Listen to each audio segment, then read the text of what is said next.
Le petit oiseau timide. Dans une forêt lumineuse, où les rayons du soleil filtraient à travers les feuilles épaisses, vivait un petit oiseau timide.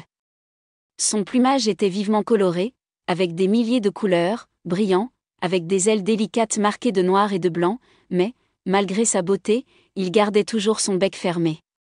Il avait peur de chanter, craignant que les oiseaux environnants se moquent de sa voix.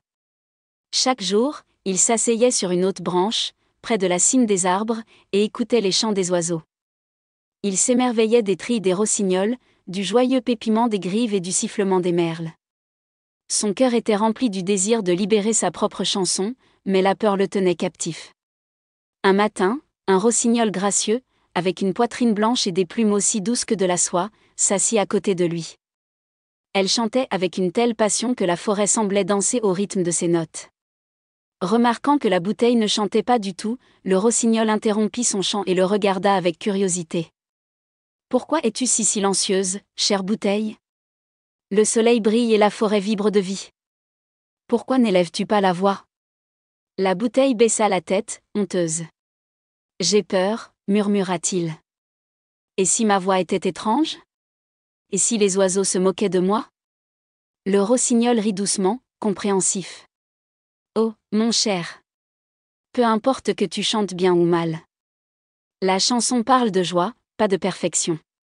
Si tu ne chantes pas même pour toi-même, c'est comme renier une partie de qui tu es. Chaque oiseau a sa propre mélodie, et la forêt serait plus pauvre sans ta voix. Les paroles du rossignol réchauffèrent le cœur de la bouteille. Il leva les yeux, timidement, ouvrit la bouteille. Au début, les sons sortaient incertains et tremblants, mais à chaque note, la peur commençait à se dissiper. Il chantait avec toute la sincérité de son âme, et son chant, même s'il était simple, avait une douceur particulière. À partir de ce moment, la bouteille chanta tous les jours. Non pas pour impressionner, mais parce qu'il avait découvert la beauté d'exprimer librement son esprit. Et la forêt, plus riche d'une nouvelle voix, l'embrassa de tous ses trilles.